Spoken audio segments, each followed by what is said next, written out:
बसपा में? जयपुर को हिला दे क्या? हिला दोगे? मुझे पूरा विश्वास है कि आप पूरे जयपुर को हिला दोगे। इतनी खुशी हुई आज हमारी बहनों माताओं को देख के। यहाँ पे आप बहुत देर से इंतजार कर रहे हैं, आपका तहे दिल से शुक्रिया अदा करता हूँ। साथियों, आप बहुत देर से इंतजार कर रहे हैं, मैं आप लोगों का ज़्यादा समय ज़ाया नहीं करूँगा। बहुत दूर दूर से आप सब आए हैं, तो अपनी बात शुरू करता हूँ। साहब के दिखाए रास्तों पर और मान्यवर साहब के बताए तरीकों की तरह और बहन जी के बेबाक अंदाज को हमें दिल से और दिमाग से अपनाना होगा। क्या आप मानते हैं इस बात को? आधे हाथ उठे हैं, आधे लोग नहीं मानते। तो मैं पूछता हूं क्यों घबराते हो तुम? मैं पूछता हूं क्यों डरते हो तुम? अरे जब तुम्हारे सिर पे उस शेरनी का हाथ है तो क्यों घबराते हो तुम? बहुजन समाज पार्टी से है ना हम सब? बहुजन समाज पार्टी से है ना हम सब? कभी ना झुकना, कभी ना रुकना, अपनी जिंदगी को अपनी शर्तों पे जीने वाले हो तुम। वो कहते हैं ना कि अगर किसी चीज की लत लग जाए तो आदमी की पहचान बन जाती है। क्यों? तो आज मैं कहता हूं कि बना लो एक पहचान निडर समाज की, बना लो एक पहचान ताकतवर समाज की, एक मजबूत बहुजन समाज की। साथियों, बाबा साहब डॉक्टर भीमराव अंबेडकर जी ने लोकतंत्र की कुछ इस तरह व्याख्या की थी। ये मैं अंग्रेजी में बोलूंगा, फिर हिंदी में समझाऊंगा। A form and a method of government whereby revolutionary changes in the economic and social life of the people are brought about without bloodshed। आइए भारत के इस संस्करण की कल्पना करें। बाबा साहब किस तरह का भारत चाहते थे, जहां पर स्कूलों में बच्चों के बीच भेदभाव नहीं होता। ऐसा है बाबा साहब के विचारों का भारत। जहां पर महिलाओं पर अत्याचार नहीं होता, ऐसा है बाबा साहब के विचारों का भारत। जहां पर आपका प्रमोशन आपकी जाति देखकर नहीं, आपकी काबिलियत पर होता है, ऐसा है बाबा साहब के विचारों का भारत। हकीकत तो यह है कि आज यहां राजस्थान में जो कांग्रेस की सरकार चल रही है वह सर्व समाज विरोधी है। सिर्फ बहुजन समाज नहीं, सर्व समाज विरोधी है। क्यों? जहां पर कांग्रेस की सरकार ने वादा किया था बेरोजगार युवाओं को 3500 रुपए महीना देने का, जहां पर कांग्रेस की सरकार ने वादा किया था सस्ती गैस सिलेंडर देने का, जहां पर कांग्रेस की सरकार ने वादा किया था कई लाख युवाओं को रोजगार देने का, और जहां पर यही कांग्रेस सरकार ने वादा किया था महिलाओं को मुफ्त शिक्षा देने का। साथियों, अब जब राजस्थान में चुनाव कुछ ही समय में आ रहे हैं, तब कांग्रेस के मुख्यमंत्री जी एवं उनके सभी नेता फिर से आपके बीच में आने वाले हैं और यही किस्म के वादे दोबारा दोहराएंगे। पर हकीकत, साथियों भूलिएगा मत, हकीकत तो ये है कि राज्य की कांग्रेस सरकार ना हमारे युवाओं को रोजगार दे पाई। साथियों, हकीकत तो ये है कि राज्य की कांग्रेस सरकार ना हमारे बेरोजगार युवाओं को 3500 रुपए महीना दे पाई। साथियों, हकीकत तो ये है कि राज्य की कांग्रेस सरकार ना हमारी महिलाओं को मुफ्त शिक्षा दे पाई है ये कांग्रेस सरकार तो सिर्फ और सिर्फ हमारे युवाओं को, महिलाओं को और बुजुर्गों को धोखा दिया है। इस कांग्रेस सरकार ने हमारी बहन बेटियों को सिर्फ दुख और दर्द, दिया है इस कांग्रेस सरकार ने हमारे युवाओं को सिर्फ झूठा भरोसा। साथियों, समय आ गया है यहां की कांग्रेस सरकार को हकीकत समझाने का। साथियों, हकीकत तो यह है कि यहां की कांग्रेस सरकार हमारी माताओं और बहनों तक को सुरक्षा न दे पाई, शिक्षा तो दूर। सिर्फ पिछले 5 साल में 1 लाख से ज्यादा महिलाओं पर अत्याचार हुए, उनके केस दर्ज किए गए। चाहे वो एक महिला के खिलाफ के साथ गैंगरेप और मर्डर का केस हो, चाहे वो एक महिला शिक्षिका को जिंदा जलाने का केस हो, चाहे वो एक छोटी सी 9 साल की बच्ची का बलात्कार कर गला घोटकर उसकी हत्या करने का केस हो। ऐसे लाखों केस रोज आप लोग सुनते हैं। साथियों, जो सरकार अपनी बहन बेटियों को सुरक्षा न दे पाई, उस मुख्यमंत्री को गद्दी पे बैठने का हक है कि नहीं? तो मुख्यमंत्री जी, जो झूठ और धोखा आपने यहां आज इस गरीब जनता और हमारे बहुजन समाज को दिया है, मैं आपको बता देना चाहता हूं, ना हम भूले हैं और ना हम भूलने देंगे। क्यों साथियों, भूल गए क्या ये सब? भूलने दोगे इनको? आएंगे वोट मांगने, क्या याद दिलाओगे? दिया धोखा इन्होंने आपको, 4.5 साल धोखा दिया। अब 5-6 महीने बचे हैं और बता रहे हैं कि फ्री में आप सिलेंडर ले लो। साथियों, मेरा ये गुस्सा व्यक्तिगत नहीं, मैं दुखी हूं इस बात से, क्योंकि बहुजन समाज जो मुख्यमंत्री के साथ साथ प्रधानमंत्री बनाने की ताकत रखता है, उसी समाज का शोषण किया जाता है। और वो यहां अकेले राजस्थान का हाल नहीं, बल्कि हर एक प्रदेश का हाल है जहां पर इसी तरह की मनुवादी सोच रखने वाली सरकारें चल रही हैं। और साथियों, ये मत समझिएगा कि कांग्रेस अगर बदमाश है तो बीजेपी कोई सुधरी हुई है। बीजेपी की भी फितरत यही है, धोखा देना, कमजोरों पर अत्याचार करना, बहुजन समाज, गरीब समाज, दबे कुचले समाज को दबा कर रखना। साथियों, कुछ लोग मन की बात सुनाते हैं आपको, मन की बात सुना सुना के आपका वोट ले लिया 2014 में। और अब जब हमारी जनता, जब हम सब परेशान हैं और बेहाल हैं, तो बड़े आराम से बोलते हैं, अरे हम तो फकीर आदमी हैं, झोला उठाकर चल पड़ेंगे। जिम्मेदारियों से पल्ला झाड़ना तो कोई इनसे सीखे। 2014 में बोला 2019 तक कर देंगे, 19 में बोला 24 तक कर देंगे, अब 24 आ रहा है तो सीधा 50 पहुंच गए। सोचा कि सरकार चलाते ही रहेंगे ऐसे।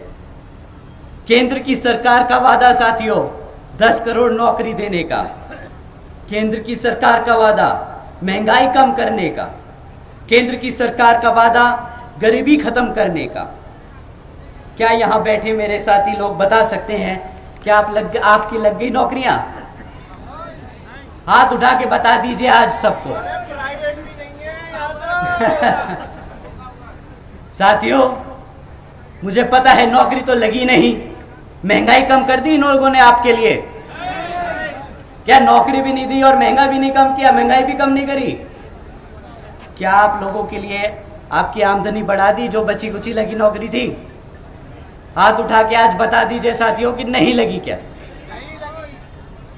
जो 10 करोड़ नौकरियां लगी हुई थी ना 2014 से पहले, वो आज घटकर 5 करोड़ रह गई है मैन्युफैक्चरिंग सेक्टर में।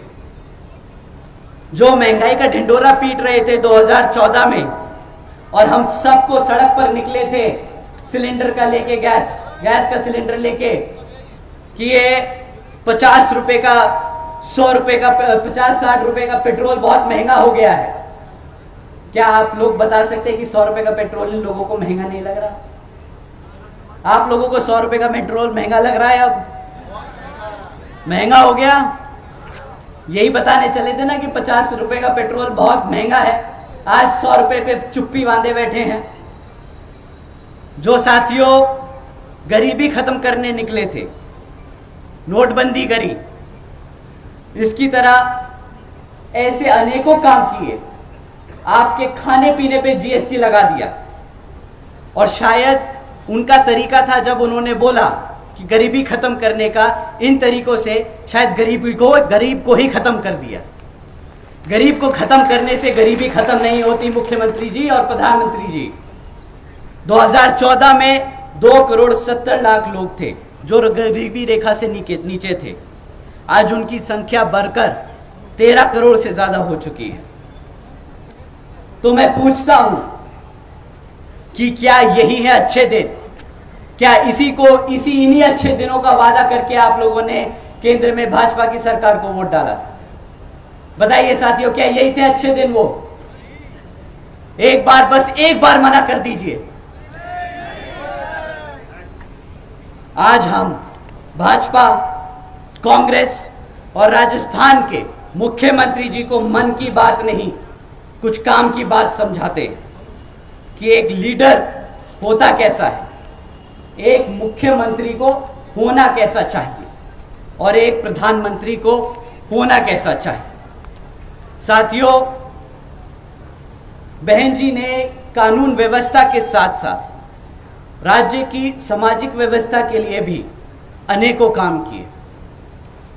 बहन जी ने देश में पहली बार सरकारी कॉलेजेस के स्टूडेंट हॉस्टल्स में अन्य पिछड़े वर्गों के छात्रों के लिए 27% आरक्षण की व्यवस्था तय की।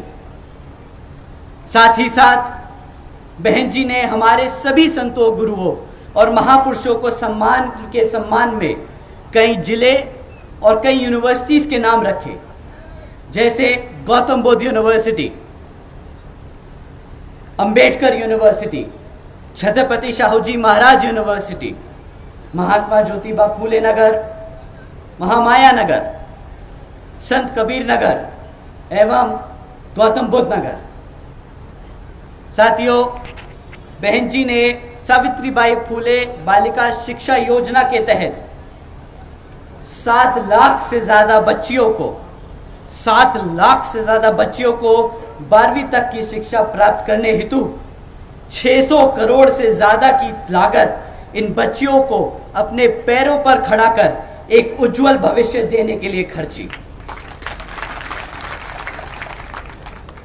बहन जी ने महामाया गरीब बालिका आशीर्वाद योजना के तहत 3,25,000 बच्चियों को 1 लाख रुपए सीधा उनके बैंक खातों में देने का काम किया।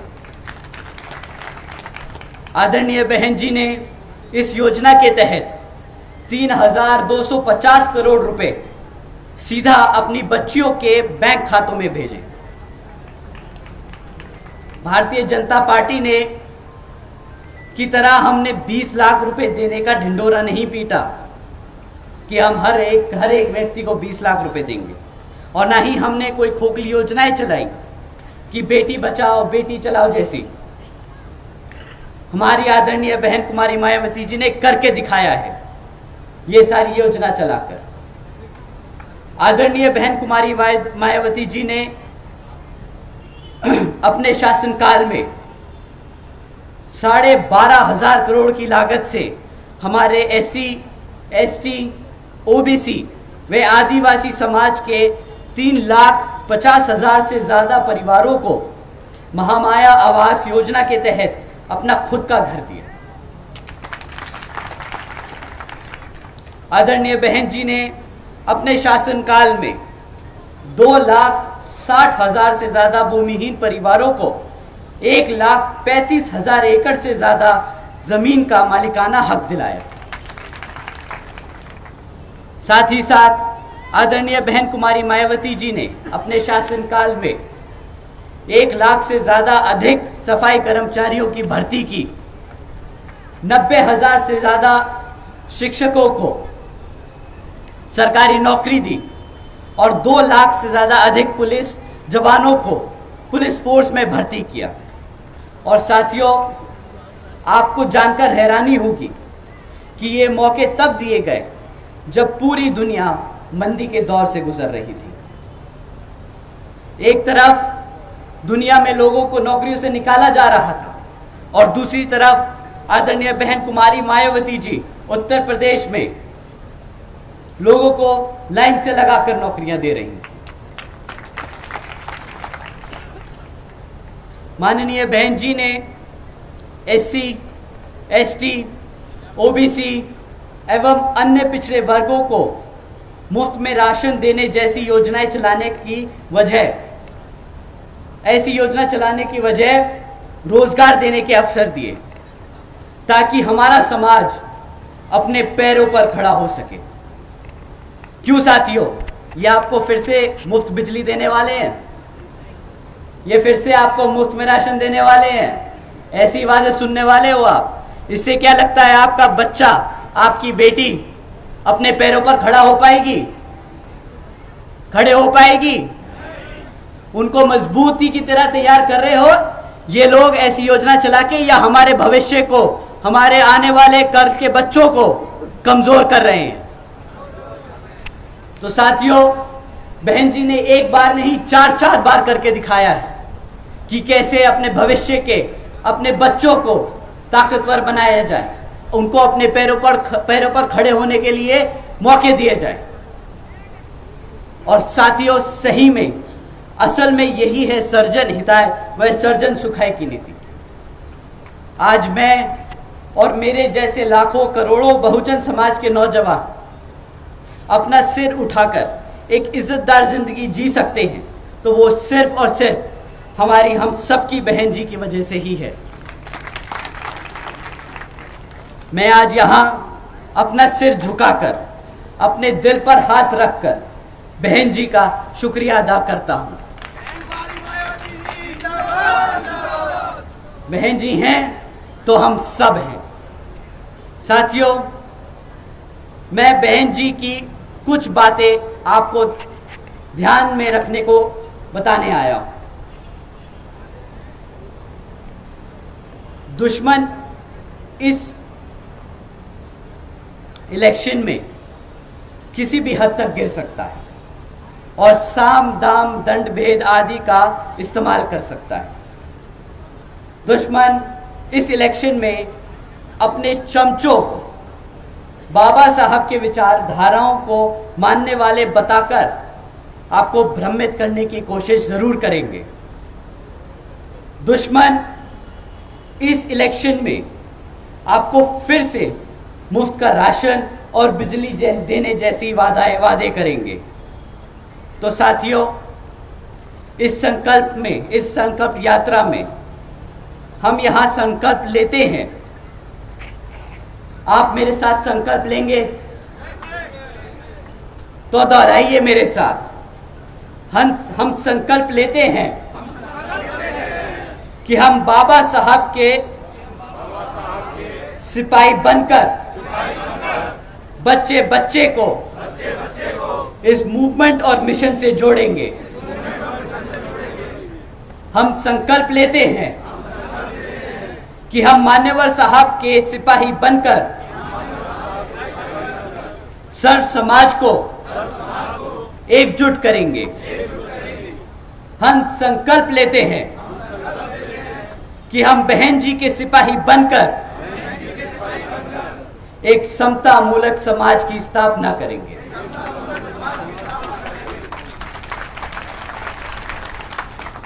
तो साथियों, जैसे बाबा साहब कहते थे, संगठित बनो, शिक्षित बनो और संघर्ष करो। समय आ गया है। अब आप और हम सब एकजुट होकर समाज के हर एक व्यक्ति को बसपा से जोड़ने का काम करेंगे और आने वाले विधानसभा आम चुनाव में बता देंगे कि हम आ रहे हैं। हम आ रहे हैं हर एक उस चीज के लिए जो इस संविधान में हमारे लिए हमारे गुरु देकर गए हैं, बाबा साहब डॉक्टर भीमराव अंबेडकर जी। और सही मायने में यही होगा राजस्थान की इस घमंडी कांग्रेस सरकार को मुंह तोड़ जवाब। तो साथियों, मैं आप सबसे यही अपील करता हूं कि आने वाले विधानसभा आम चुनाव में आप हाथी के निशान के सामने वाला बटन दबाकर बसपा को वोट डाल यहां पर विजय बनाएंगे। अंत में मैं यहां मौजूद सभी माताओं, बहनों, बड़े बुजुर्ग और मेरे युवा साथियों जो इतनी दूर से चलकर हम सबके साथ यहां संकल्प यात्रा में शामिल होने आए हैं, तो आप सभी का मैं तहे दिल से धन्यवाद करता हूं। साथ ही साथ हमारे सभी बड़े और जवान बीवीएफ के जाबाज साथियों, आप सभी का भी मैं तहे दिल से धन्यवाद करता हूं। जय भीम, जय भारत, जय बहन जी।